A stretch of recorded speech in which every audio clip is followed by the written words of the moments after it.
Good morning, gentlemen. Welcome to another tremendous day of online learning. Congratulations for completing the product component of the marketing mix. Now, today we're going to be moving on to another P, and that P being price.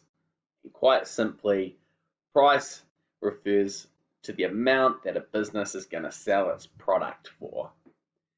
When a business seeks to price its product, it carefully considers market research, data, and a range of other factors, including the cost of making the product.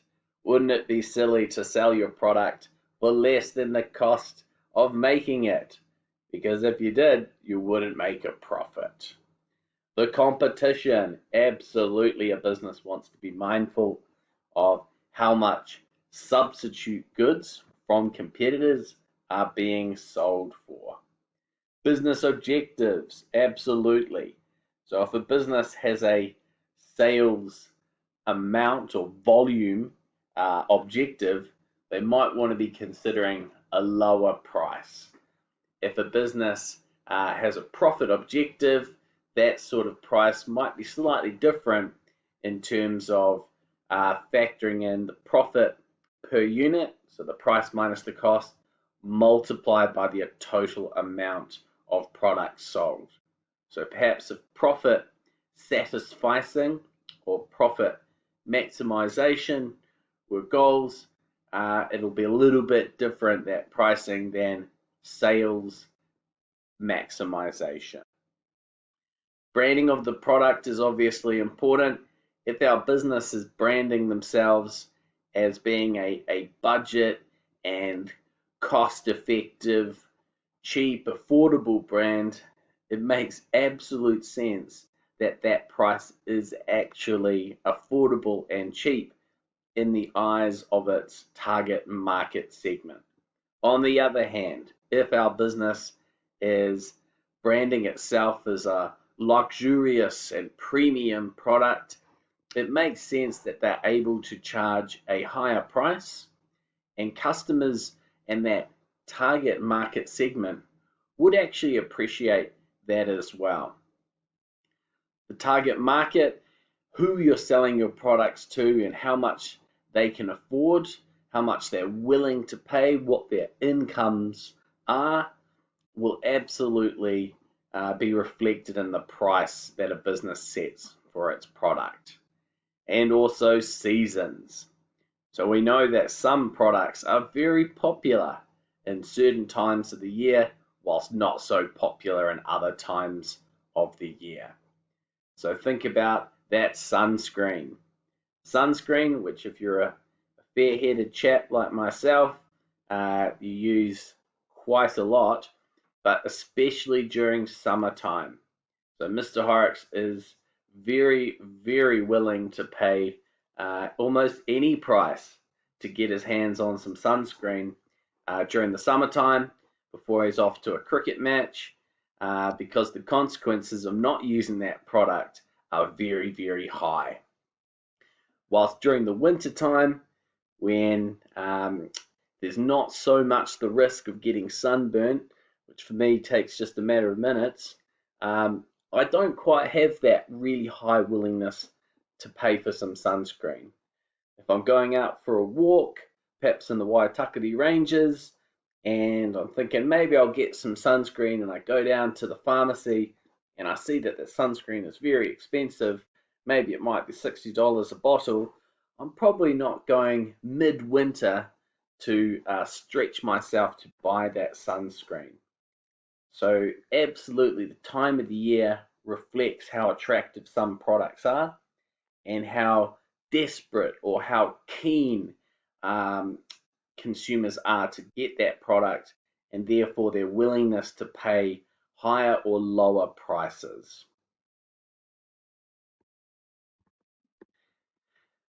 So businesses naturally want to charge more for their products.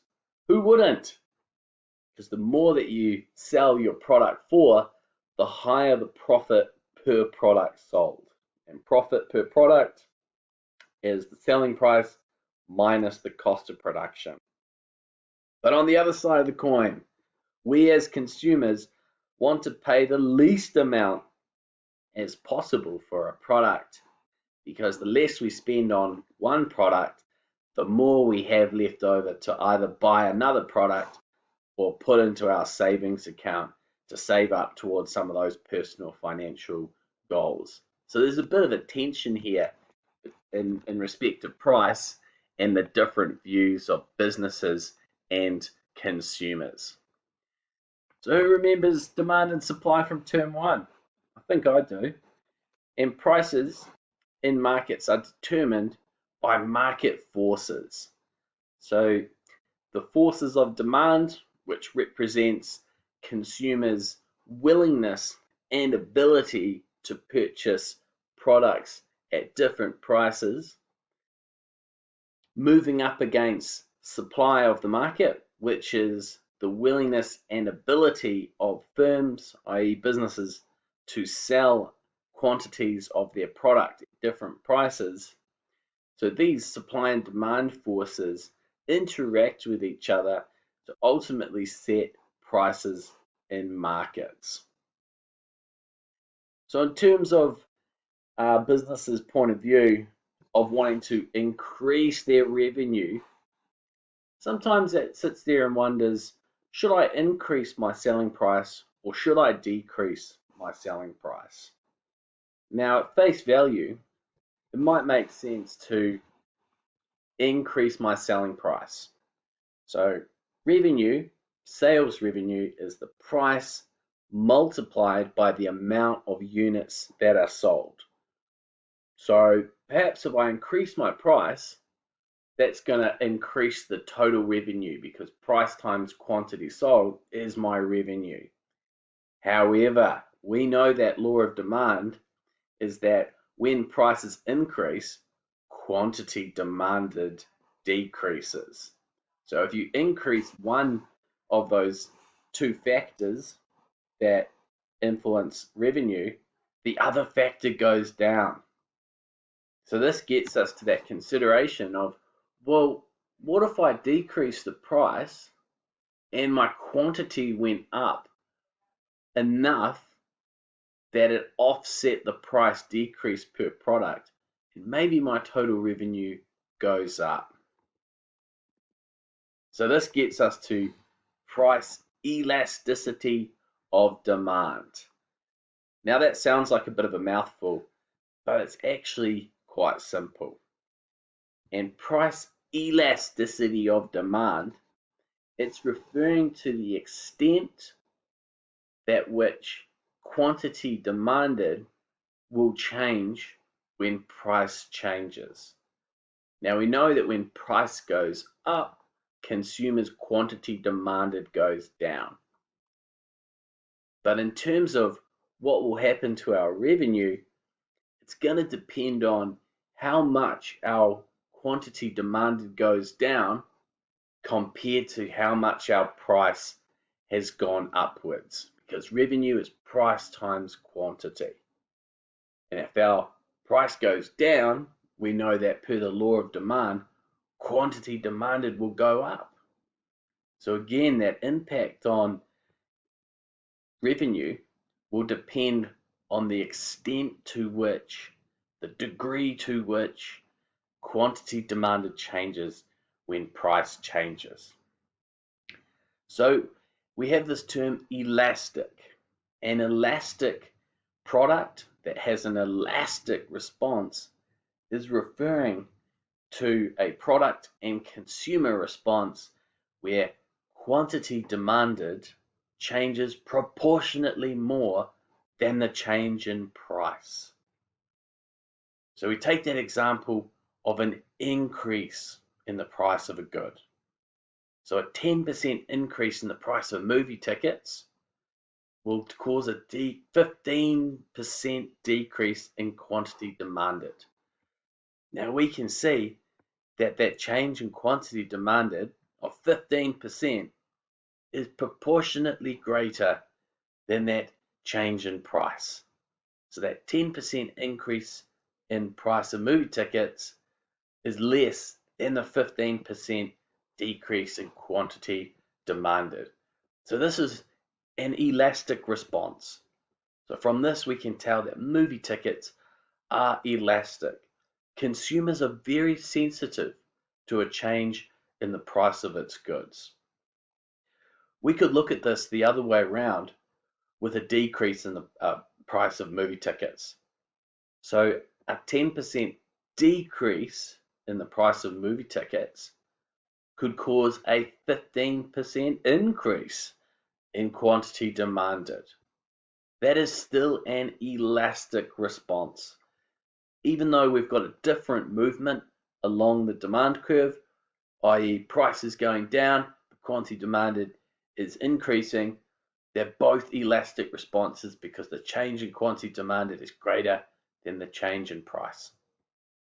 If a product is inelastic, this refers to where quantity demanded changes proportionately less than the change in price. So we've got a 10% increase in the price of butter. So we know that the law of demand is that there's going to be a decrease in quantity demanded. But the decrease in quantity demanded here is only 5%. So we would call this an inelastic response, and butter is inelastic because the change in quantity demanded is proportionately less than the change in price. Again, we could look at it this the other way, that a 10% decrease in the price of butter might only lead to a 5% increase in quantity demanded of butter. So a movement along the demand curve in a different direction, but the proportionality is still the same, and that price is changing more than that quantity demanded. So flowing that analysis through to revenue, a price increase for an inelastic product will increase revenue. So if our butter's price goes up 10% and there's only a 5% decrease in quantity demanded, if we were to substitute values into this example, we would see that actually revenue for this butter company will increase. On the other hand, for elastic products, a price increase will decrease revenue. And if we substituted in values into the movie tickets example, a 10% increase in the price is outweighed by the 15% decrease in quantity demanded, which would mean a decrease in revenue for our movie company. On the other side of the coin, a price decrease on inelastic products will actually decrease revenue. So a 10% decrease in the price of butter, which causes a 5% increase in quantity demanded, would actually lead to less revenue for our business here. On the other side though, for our elastic products, if there's a price decrease, so let's just say it's a 10% decrease in movie ticket prices, and it results in a 15% increase in quantity demanded, that would actually increase revenue for the business. So actually that decision around whether or not to increase or decrease prices to maximize sales revenue should be made based on an understanding of whether or not a business's product is elastic or inelastic, since the elasticity of the products will influence the change in quantity demanded, which ultimately impacts on that price times quantity to equal sales revenue. Now today's activity, gentlemen, is to complete task 10A to D on pages 17 to 18 of the workbook. Now if there are any questions or issues, please do email me at t.horrocks@ags.school.nz. All the best with today's learning. Kia kaha.